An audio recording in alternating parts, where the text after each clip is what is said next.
Welcome to This Commerce Life. We are an unscripted podcast dedicated to small businesses and entrepreneurs in the retail and consumer packaged goods space in Canada and the United States. I am Phil Chang, co-host and co-founder. And I'm Kenny Vanucci, co-host and co-founder of This Commerce Life. Our love is the journey to retail, and our passion is sharing that with you every week. You know, How do you know we're not recording, Kenny? How do you know? Because I can see that button. You know what? I might be the techie between the two of us, but I've learned a few things. I know that little button, the red one in the corner, is record. I know how to hang up this thing. I got a few things down pat. Bottom line, I didn't have sound problems. I don't think Kirk did either. So quite frankly, I did have sound problems. Wow. Yeah. And I actually had hard bite trips earlier today, but I went to play beach volleyball, so I ate them all. So all I have left is a popsicle now. I was going to eat chips while I was on the call with you, but I ate them too fast. Well, I should have been a little bit ahead of this, guys. It's prime hours for snacking too. Oh my God, tell me about it. I should have set you guys up. There'll be something. There'll be something there for you in the next week. But don't you worry. Don't you worry. It's all good. But if we're going down this path, jalapeno and barbecue. Not saying to do anything, wasn't implying that, but just in case, that's where I would go. Sounds good. Sounds good. Oh man, I like the heat, man, and I do love the chips. I always have, so I'm easy. Like this was an easy one for that. Mm-hmm. Yeah. We're excited to have you on. We've been looking forward to this one. I was telling that before you came on. It's almost like a miracle. It's like this is a revelation. I don't know. Like I don't even know. I'm kind of almost stuck for words, which never happens. Just so people on the audience know, we've been asking this guy. I shit you not now, probably for 2 years. 2 years. Couple promises went nowhere. Like nowhere. Ghosting practically. Yes. Yeah. Then there was a couple bookings that went nowhere. But there were some legit reasons on those ones, so I'm okay with that. Legit stuff. Listen, I'm just saying, I'm giving shit for the ghosting part of the prior, not the bookings. The bookings I understood, no biggie. The ghosting part was the uncomfortable part for me. For what? What's that? For what? With these two? I mean, and you've built this thing up now too, Ken. Now it's just gonna, it's about to go into free fall now. As far as kind of the content, you've hyped this thing up, and everybody's gonna be like excited. And they should be excited because we're gonna talk about good things in life, chips, and other fun stuff. Yeah. Oh yeah. It's all good. Yeah. So I'll tell you what, we'll go into it quickly so that the pain just kind of dwindles fast for you. So tonight we have Kirk Homenick on, who's I don't know the actual company name, but I'm going to say he's the guy with hard bite chips. I know there's a company name behind it, but you're going to explain that in a minute. Hard bite chips. All you have to remember, this whole thing's love the chips. But we've actually literally, I think it's been 2 years that I've been bugging him to try to come on because I do think this story is really cool. I love the fact that it's local. For me, local, like personally local, Lower Mainland, Vancouver local. Love the fact it's Canadian. And I just think it's like anything. I think any story where we get really cool successes in Canada, we should celebrate and we should talk about. So for you, Kirk, later, the next 45 minutes, hour is yours. Whatever you want to talk about. You don't have to do trade secrets, nothing like that. It's really more about, I think what people love to hear is the journeys to where you are. Success is determined by the person who's in the world of that. So I find you very successful. I'm sure others do. You may, be humble, etc. But just to me, where were you? Where did you start from? How did you get into this space? Tell us about the little space before you came into it. And I for you more than anything, because we did have a lunch together a couple months ago, is really where do you think things are going? What do you see of the good in retail in Canada and maybe not so good? Obviously be careful because I don't want you to get shit from any retailer. Phil and I will never have products listed at half the big people in the country. I don't want to do the same to you, but that's sort of what it is. It's literally your 45 minutes to an hour, no nerves, no nothing. Just tell us a little bit about you and we'll pick away here and there.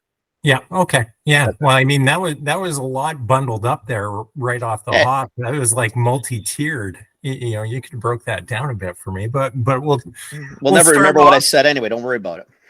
Go anywhere you want now. Totally. Yeah. So thanks, Ken. And we've got such an interesting history too, as far as kind of the role you played in giving me a chance with Hard Bite, yourself and Mitch, which I'll mention and talk about a little bit. But yeah, and with Naturally Homegrown Foods is our company. Hard Bite is the brand that we pack under. And it's an interesting story because it's not one of these, here's a founder who had an idea and just kind of pulled it all together. From its infancy, it was here's a group of guys that saw some potential in a fledgling business, a business that was extremely challenged, and it just gave it a go. And so, if I back it up, the company itself was founded in 1998. So it's 25 years now, and you wouldn't know, right? And especially, Phil, with you being out east, and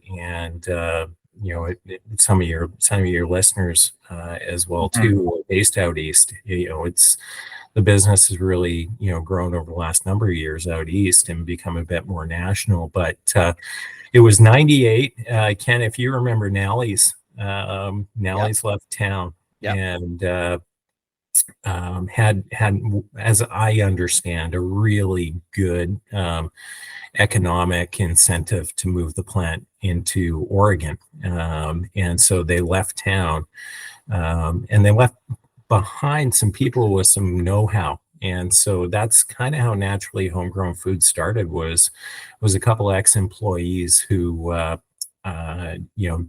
took some acquired equipment and their know-how and created Hard Bite.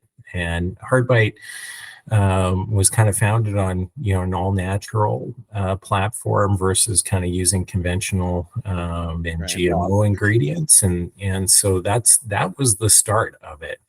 And it was about 5 to 7 years in where they decided that they had enough, and Sepp Amsler stepped in, and Sepp had a big long history. And that's Chris's dad, right?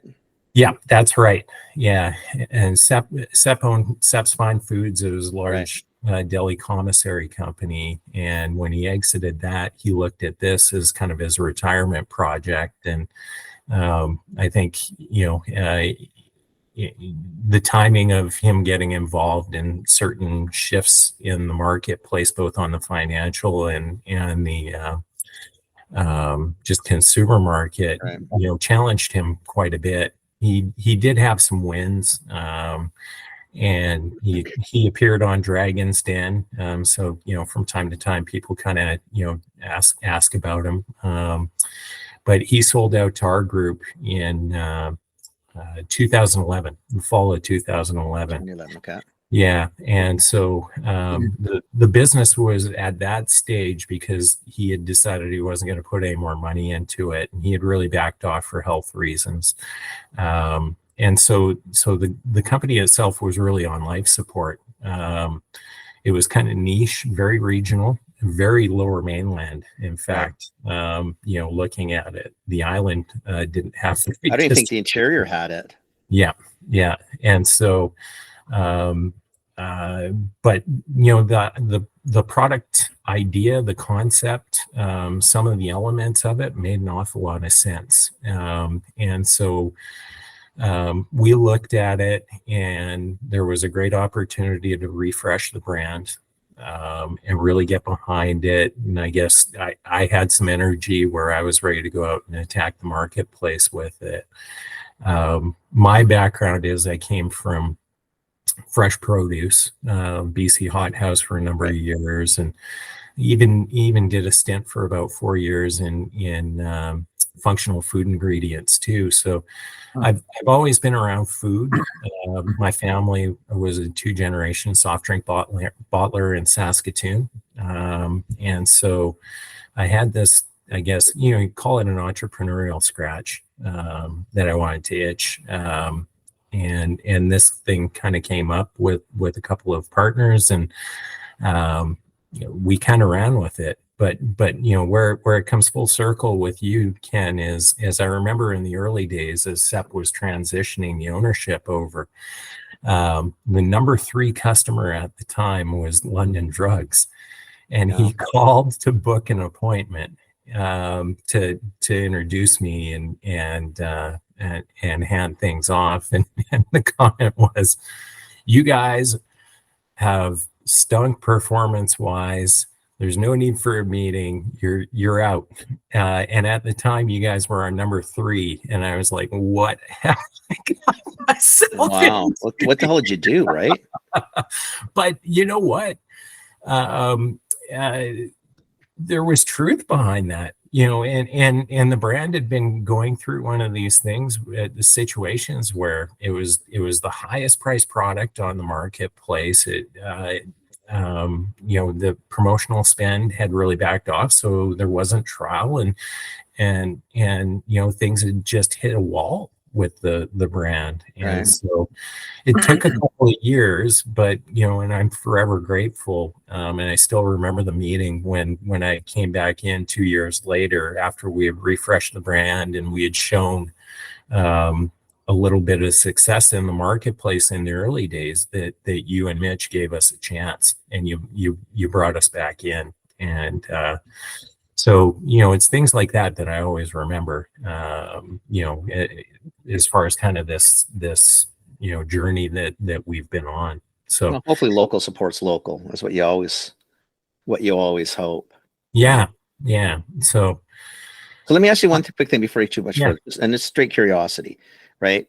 So you and your group of buddies think that going into the chip category, where there's really 2 players who not dominate, like completely pretty much own the chip aisles in conventional for sure, not so much in natural. So I'm talking like Lay's obviously in Old Dutch and Old Dutch in the West.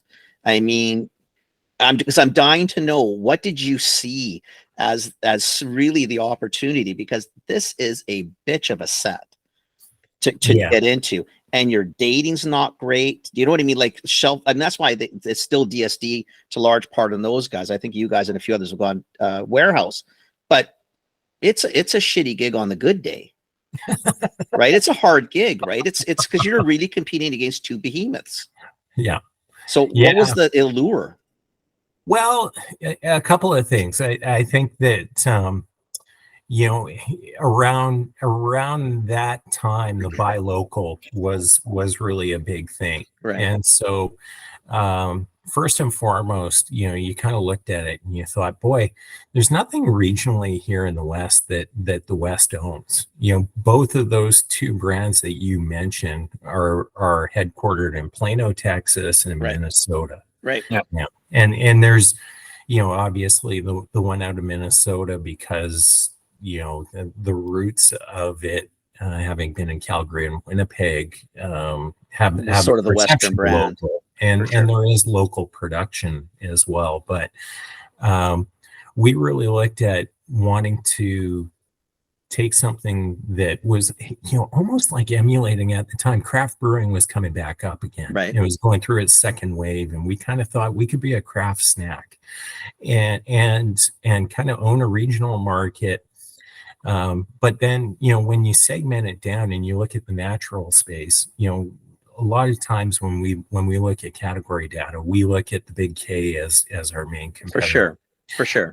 And so we looked at that as, nobody was owning the natural national space. But how big was it, Kirk, is my point. I guess that's what it comes down to. When it really, it's Kettle at that time, and probably you guys. I mean, again, you're not, like, within the category itself, you're not big. And the natural set wasn't big at that time. Like, I'm just really I find it amazing. I love when people can see these opportunities or take a chance on, because really, it's you're not going to get into conventional because you can't beat the 2 guys. Yeah. In the natural set, how many people are at that point were willing to pay maybe the premium or go into a natural set or whatever? And I don't know. Yeah, and a lot of the early wins, to be honest with you, Ken, too, was like getting out in the grassroots market and just, like pounding the pavement and doing things like I remember doing like a sampling and a selling evening at Williams Sonoma on like Granville. On Granville. Like, Wow. I think I turned 2 cases and like I was basically hugging people, for selling like a $3 bag at the time. But one of the things when you be consumer facing is you kind of see a little bit of a spark, like this is so cool. And when we did the brand refresh and we really tried to target first off BC, then Western Canada, and now Canada itself with some iconic, outdoor lifestyle inspired areas. It really kind of drove home the point that we were maybe someone that would be a bit of a rebellious underdog, that the consumer might gravitate towards and really cheer for. And so and at the end of the day, and I think Eve said it, what is it, first best or novel, and we weren't a lot of those things. So then all you have is like hustle and just kind of trying to think outside of the box. Yeah, a real grind. Yeah. A real grind. Yeah. So wow. Yeah. So it's amazing though, right? Like you look at this category. It is one of these categories that's just so scrappy. And those two guys, the big guys, they're kind of relentless, right? Like they're ruthless. They're ruthless and relentless, right? Like they, in every other category, like in every other category where you've got a big guy, there's room to move, and there's kind of like they're either big and slow, or they, but this category, no, they're big, they're fast, they're ruthless. Well, they do the things well. Like they fill the shelves quickly. They're there all the time. We all knew our hostess rep. We all knew our old Dutch rep, like at store level. And at a time, natural was like in our worlds. Like we were probably ahead of the curve at London for large part. I know we pushed hard more quickly than others, but in certain categories, even within the building, it was still tough to get some of the old school to get off the Lay's old Dutch train and say there is a market. I know they're not going to want to give their space away, but it's not theirs to give anyway. It's ours. Yeah. But I love, because I love even the where you found room, like the one, Kenny had a favorite flavor for me. It's the spicy ketchup, right? I love the ketchup too. Oh my God. Gosh, right? Like spicy ketchup. It's yeah. just, like, ketchup's awesome. Spicy ketchup. Spicy ketchup's next level. Heat again. Makes me want to go out and buy more chips now. But you're gonna be drooling now. I'm hungry again. Yeah, the one thing that in probably in those first 4 years, I would guess, that really was kind of it helped define us and really help change our reputation in the trade was, we started playing around with root vegetables and making root veg chips and just kind of doing something that the bigger guys weren't willing to do. They're ugly to work with from a process standpoint. And at the time, the subcategory was booming a bit. Terra was on fire, but Terra didn't really have a potato chip offering. And we just felt like, hey, this is our chance to innovate a little bit. And I think it reinforced what Hardbite was, to the trade as just a different player and offering a couple of different solutions, being innovative. The category is so impulsive driven, right? Oh my God, and you hit the nail on the head. The big guys with DSD just make it very easy for retail, right? Totally. And we all we all want to be efficient. We all want to be efficient operators, and so how do you compete with that? Well, we couldn't make the same things they made, and put it side by side, because we're never going to be cheaper. No. You're not going to be a larger value based pack size. You're not going to be quicker to market as far as kind of like distribution and fulfillment. So one thing that I think that we thought we could do is just speed to market. Like, well, they're going to consumer test these things. Let's just take a flyer. Yeah, that's awesome. Yeah, I guess. Yeah, it was when you're small and nimble. I guess you can. Yeah, you just walk in and shit. Okay, let's go. When you fail fast. Yeah, but you either hit it out of the park or you don't. Right? There's really not a lot in between ground. Yeah.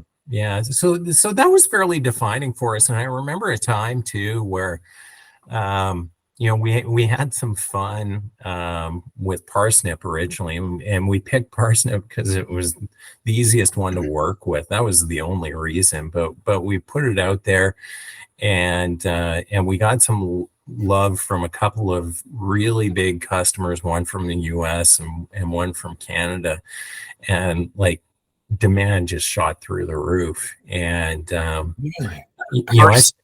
I started struggling with sourcing, and I was like, "Who the hell makes parsnips?" Like, that's not an easy one to find in the stores. That's a weird one. Like as a root vegetable, it's not like they're everywhere. Do you know what I mean? Like it's wow. Yeah. So we ended up.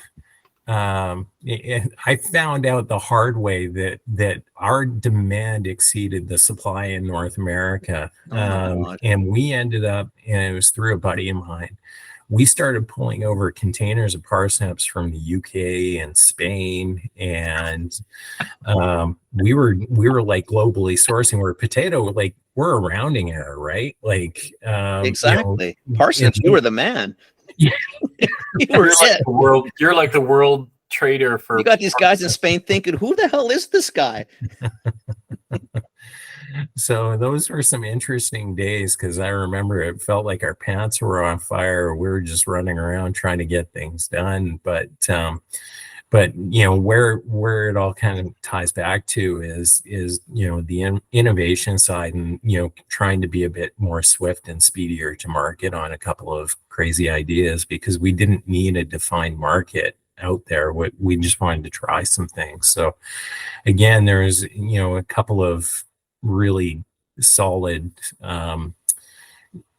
great relationships that just helped us get it into the market early on, and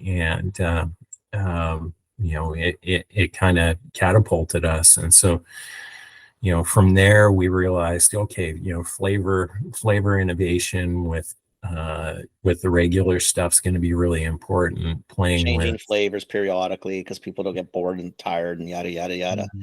Yeah. So that was very defining for us as a company in the first, like I said. So when you did that though, like, was anybody else doing that? So I don't remember really, unless it was really niche, but I don't remember any of the big guys, whether it was here in Canada or in the States, or even the KV. I don't remember anybody doing anything outside of a potato chip, whether it was a flat, a crinkle, or a crunch, or ripple, or whatever you want to call it. Like, I don't remember anything being. I'm trying to like. There was cheesies and tosti, but there was nothing in a different outside of a potato, really, was there?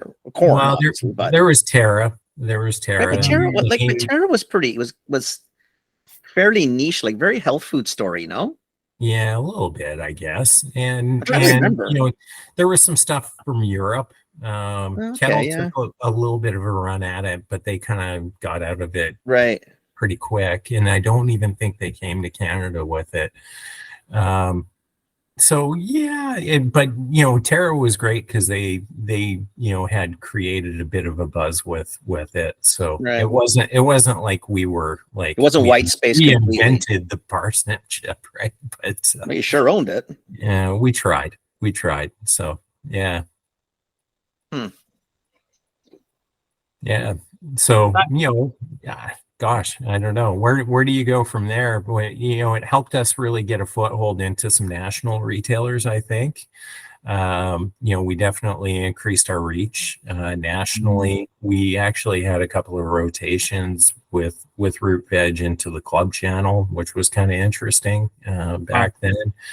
And it helped. The one thing that was, and we made the decision to go into the US because it was kind of the same thing, like nimbleness, like I'll try anything, for better or worse. And the US market is so much more competitive. I was going to ask you, but what's that like? Because it can be literally the last bunch of nails in a coffin, because it's I don't think people appreciate how big and quite expensive to play down there. It's very layered. There's lots of people touching things before it gets to retail. And it's another, like, I know you're already there and you already made it, but I'm scared already anyway. Like, I just think so, like crossing over into the US is hard for most brands.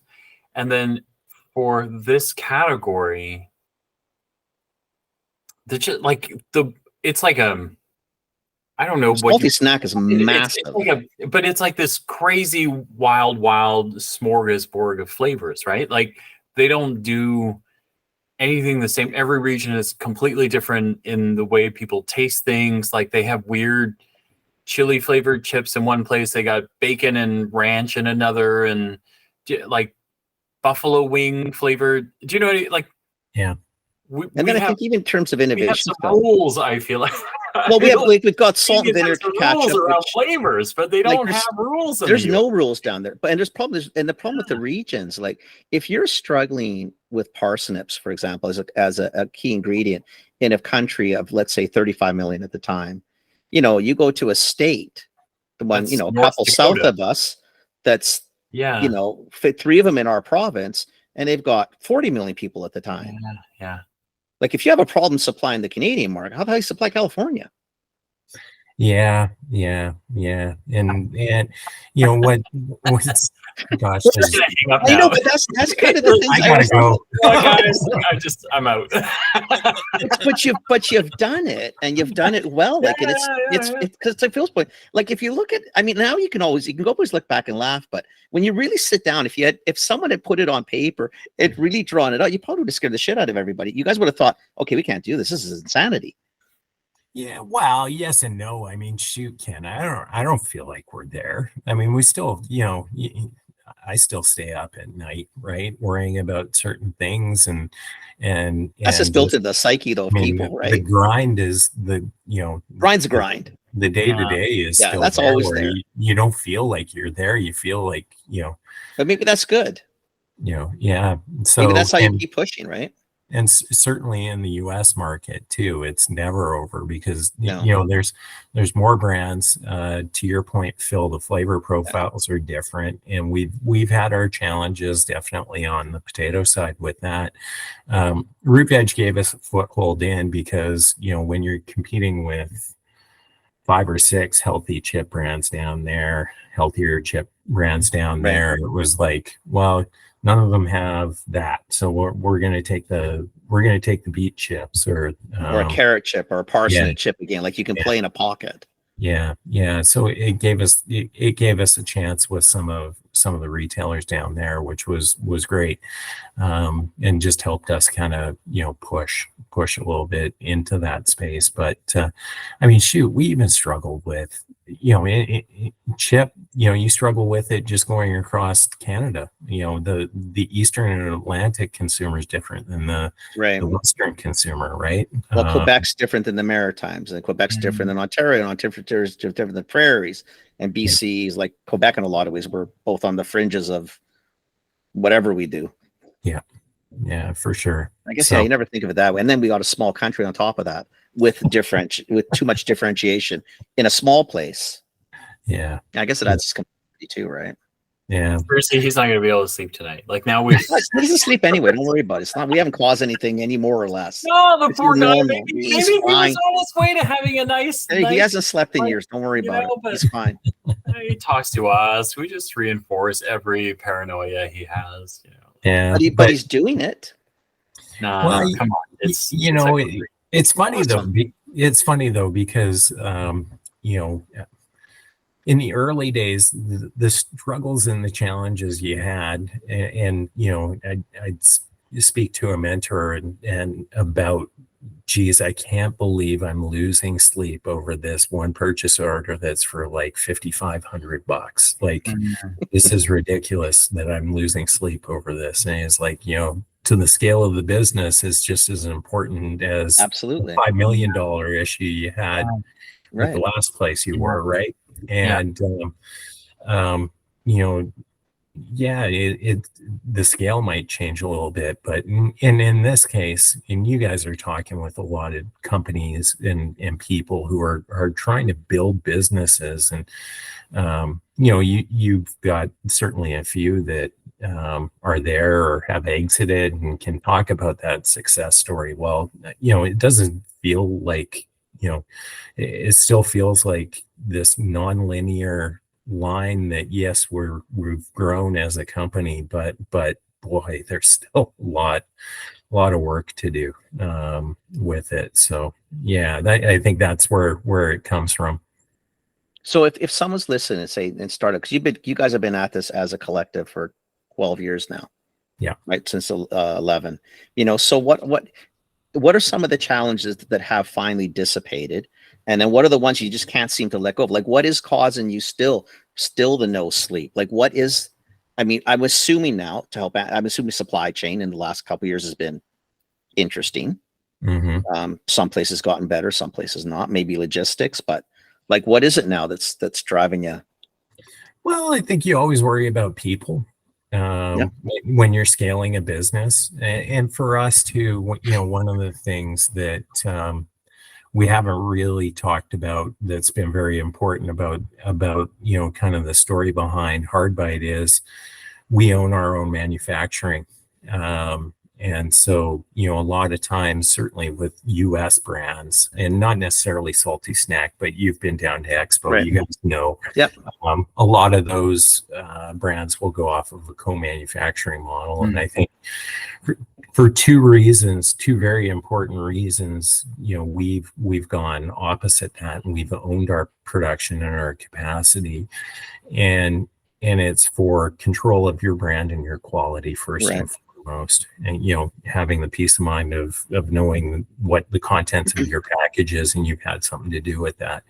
And then it's a thin margin business, and shoot, if you're paying somebody to do it, and I'm not slagging those that do, it's another layer. It's another layer on top of a layer on top of a layer. And how do you stay competitive, right? And so I would say that scaling your people, putting them in positions for success are critical, both with hourly and now also our management and salaried staff as we've kind of scaled. In the last year, we've moved and expanded, so I don't sleep with the we've got a fair number of open purchase orders, but our capacity is only going to allow us to fulfill 70% of that. Supply chain, you just roll with the punches a bit. It's stressful, and can you gain competitive elements and competitive advantages by doing certain things? Yeah, in the last couple of years for sure, but everybody's living it. But it's really just trying to continuously earn the trust of the consumer, I think, right. is the most important thing that that repeat purchase and building loyalty with the consumer, that I think so absolutely important. Tough for brands though, right? That it's a tough grind. And I think that's where we do get into a lot of discussions with people, I think. And I understand it, like not everybody has the capability or capacity to manufacture their own stuff. There's a reason co-packers are out there. No different. There's reasons for distributors out there as opposed to selling direct all the time, right? There's reasons for everything. But I guess to your point is the more layers you can eliminate, obviously the better spot you're going to be in. And you do have more control over your destiny, right?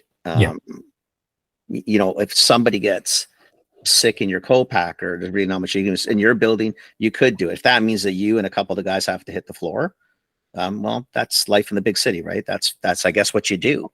Yeah. But at least you can do that. Yeah. Like otherwise you're at the mercy of really a non-controllable. It's not like, I don't know what you do with that. I don't know how you play that. Yeah. And I remember in the early days when we didn't have capacity, just talking people into staying for a few extra hours, and then literally rolling up my sleeves and starting to do different things on the production line that probably I wasn't competent enough to do. Well, what do you do? Right? Yeah, Someone's got to do it. for sure. So yeah. But yeah, just to say, I think those are things that definitely keep you up.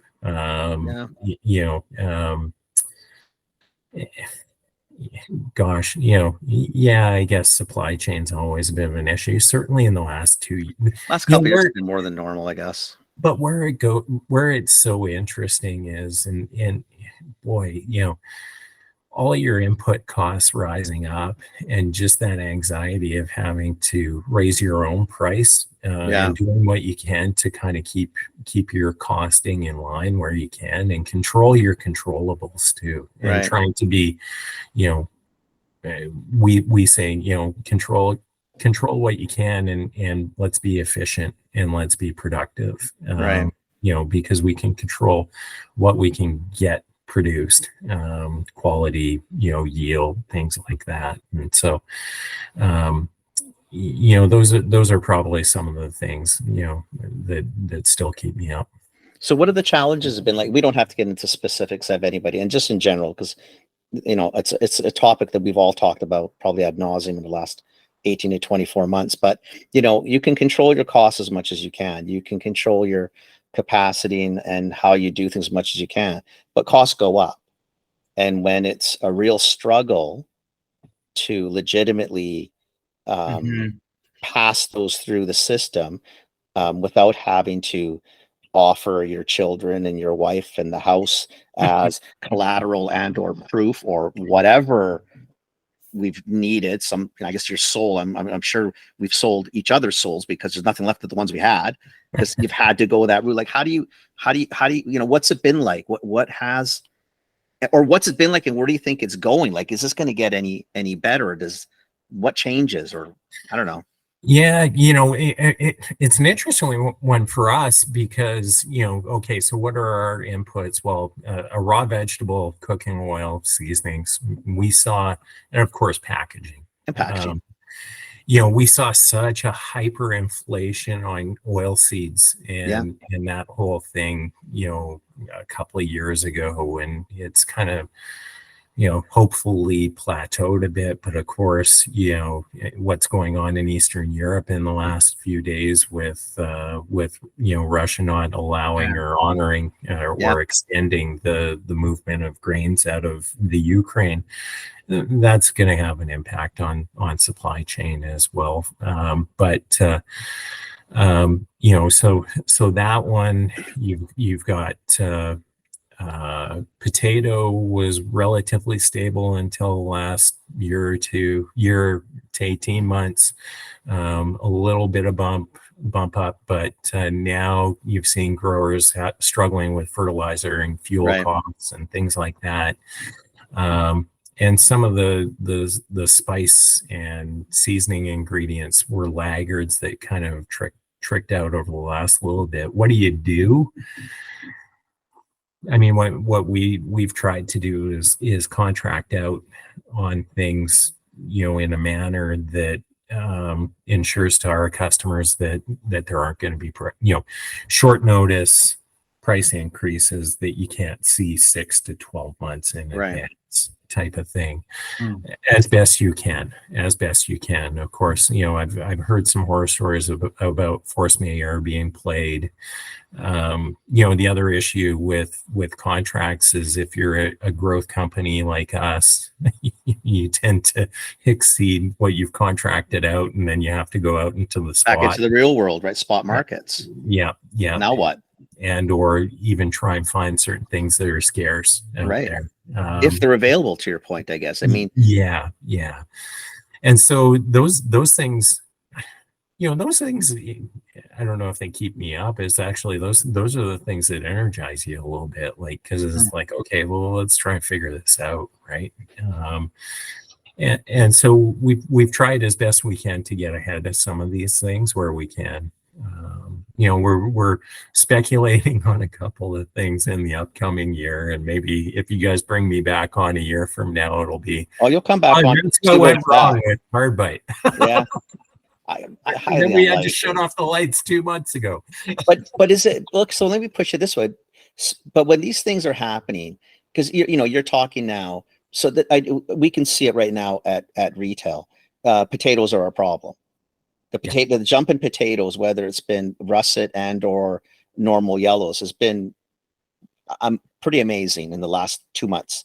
Yeah. From the wholesalers. Like, it's really, I mean, it's a fucking potato. I don't know what happened, but like, I mean, seriously, it's gone. I don't know how to say it. It's stupid. But anyway, is it pushing you to be more innovative then and saying, okay, we understand this is coming. I can see maybe carrots are going to be a problem. Oh my God, that looks like there's going to be a surplus.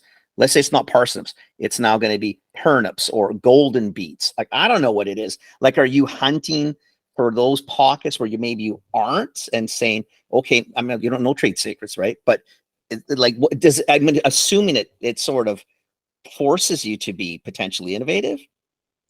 A little bit, for sure. I think, the other thing that we haven't really talked about that's influenced the supply chain a lot has been environmental.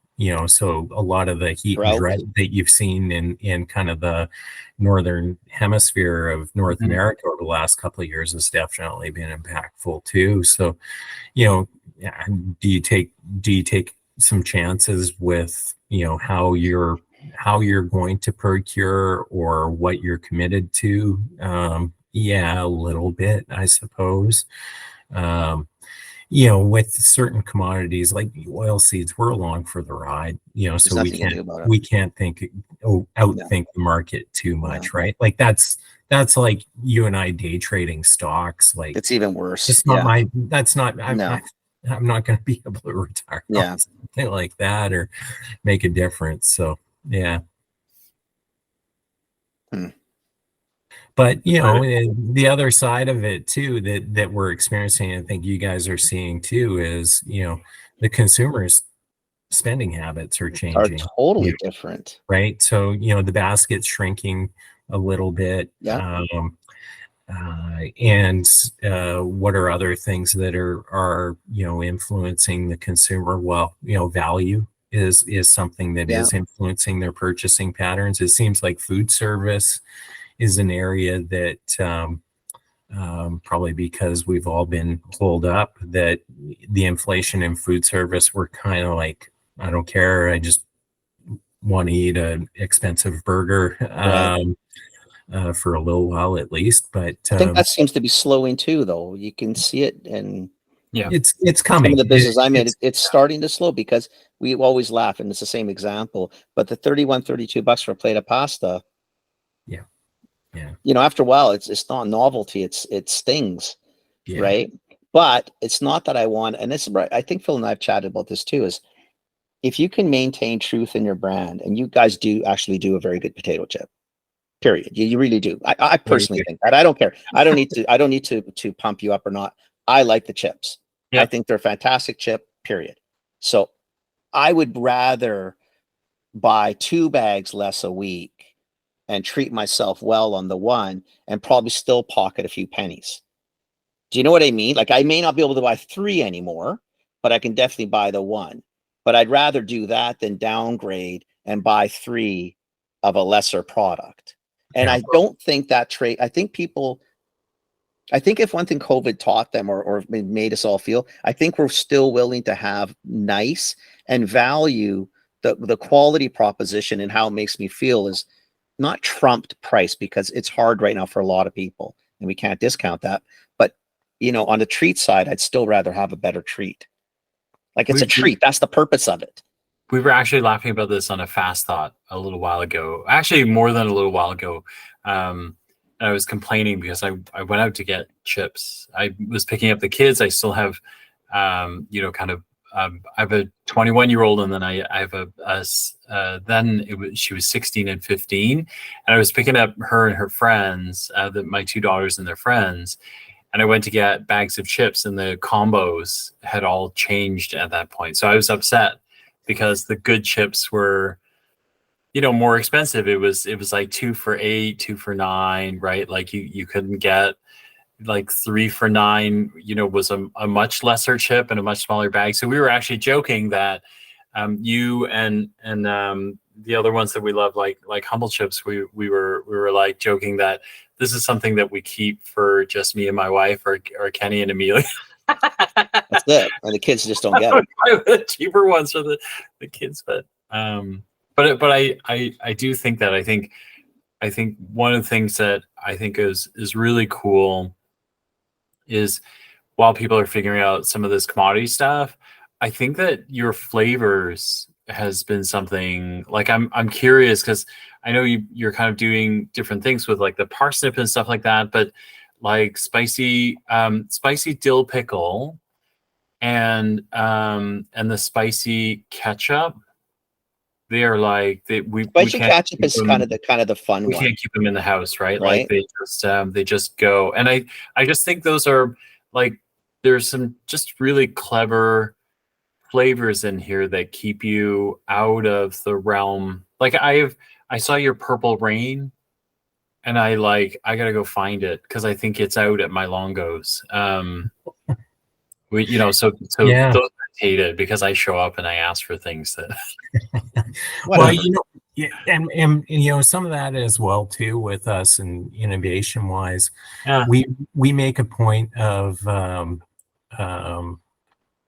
trying to put out things periodically over the course of the year that are more kind of limited edition. The purples were one. I've got a reverse supply chain story on that one from parsnip. It was kind of like more dumped on our laps than we had anticipated. So we worked pretty hard on that one in the past, but we do a red and white medley for Canada Day selling every year.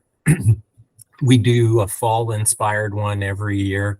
In the past, we did a pumpkin spice sweet potato. It's cool for that winter month sort of thing, right? Yeah. Fall. And so, we're just trying to hop on the Starbucks, idea. No. Does it work though? Thank God that you're doing, because like pumpkin spice is everywhere, and I was like, I'm so sick of it. But then when it came out in a picture, I was like, yes, finally somebody. I'm tired of a coffee drink. We know the pumpkin latte. Who cares? The damn things. This is the way you gotta eat them, right? So it's awesome. We've got a new one coming out this fall, and I won't. Don't say it yet. Yeah, I won't say. You guys will see it. It's going to be a fun one. And so we try and do that too, to just keep the category fresh. And is it receptive? Like, are customers liking it? Retailers are, I'm assuming, waiting for it to some degree, because otherwise there's not much happening, right? Yeah. When we launched our red whites, we launched it on a Canada Day, and then somebody came back to us and said, we want to do this for Winter Olympics. There's so much national spirit at that point in time too, and so taking that feedback was really good. We've had some interesting collaborations with some of our retail partners where they've brought a flavor profile forward, and I mentioned the Big K is kind of our main competitor. And in the early days, one of the things that dawned on us was, All Dressed is a huge flavor profile in conventional still. We were looking at category numbers one day in a meeting, and we're like, well, the Big K is never going to do that. Why don't we be the first one in the natural space doing this? And we kind of went at ketchup the same way, where it was like, Canadian flavors. Love it. And so those were things that were really helpful for us, because we kind of knew that they were going to have really interesting, new, innovative flavors, but they weren't going to be kind of Canadian inspired flavors. And I think that was kind of another thing that just kind of helped us, evolve the brand a bit. So who comes up with the flavors then? Like, you guys sit around the office, just what? A little bit, like I say, sometimes you had one customer pushed it, which is great. Yeah. One was London Drugs inspired. In the past, it was Sweet Onion, because I like Sweet Onion. there was a brand out of the U.S. that had exited Canada that had pulled Okay. Sweet Onion, and so that was kind of a push at one point in time. We'll come up with things that are a little bit more different, I would say. Like that. The easy ones are looking at your Nielsen data and going, holy cow, this flavor is doing very good in Canada in a different subcategory. Maybe we should look at try it into this finding one, a right? natural variety of it, right? And sometimes that's very difficult because, boys, artificial ingredients can synthetics work. Taste. Yeah, we don't like them, but they can definitely do some cool things with synthetics. Yeah. And so you got to work a little bit at that, but and sometimes it's our seasoning vendors that'll throw kind of a concoction at us, and we'll go with it. So I've tried to, in the early days, I felt fairly strong about one or two flavor profiles, and they stunk from a performance standpoint. So I've kind of taken myself out of the whole, like, we've got things that are coming up that I'm not even going to taste until we just launch. leave it alone, right? Yeah, it doesn't matter what you like, anyways. Like all of us. So what did you pick? I feel like these are amazing flavors. Like, what did you pick that you thought would be really good that didn't go? We had a Szechuan pepper in the early days that was just. You think that would work? Went nowhere. That would go. Fortunately, it was ahead of its time. I guess. Maybe just a little bit ahead. All right. Right? Yeah. I think you need to try that one again. You just send it here to the house. It's all good. I can. Yeah, someone will eat it. I can help you with those Nielsen numbers. But I wonder, put Szechuan out there, and it's all good. I can make that happen. But I guess as our ethnicities change all the time, like in our city, we have a lot of Southeast Asian and Asian. So definitely those flavor profiles you could obviously start to bring over. We're getting a lot of more Latin Americans, like probably Toronto's got more than we do, but I hear a lot more Spanish in our city, Kirk, than I ever heard. So I'm assuming that there's flavor profiles we can start bringing, which is great because then we get to try some different things as long as we never lose ketchup. I mean, don't touch spicy ketchup. Yeah, ketchup for sure, forever. No, and there's a couple of globally inspired flavors that I think you'll probably see from us in the next year to 18 months that are also going to be tied to certain occasions, snacking occasions, and kind of celebrations, etc. The cultural holidays. Yeah, that's where I assumed you were going. Yeah. I can think of a couple when they block the streets and all the neighbors feed you. Okay, easy on the trade secrets, all right? We don't want anything to happen. We need these flavors to happen. Yeah, so. Just light that one up. Easy on the trade secrets. Yeah, that's exciting though. Yeah, you just think of the food groups where there's people just do really. There's a lot of flavors out there. For sure.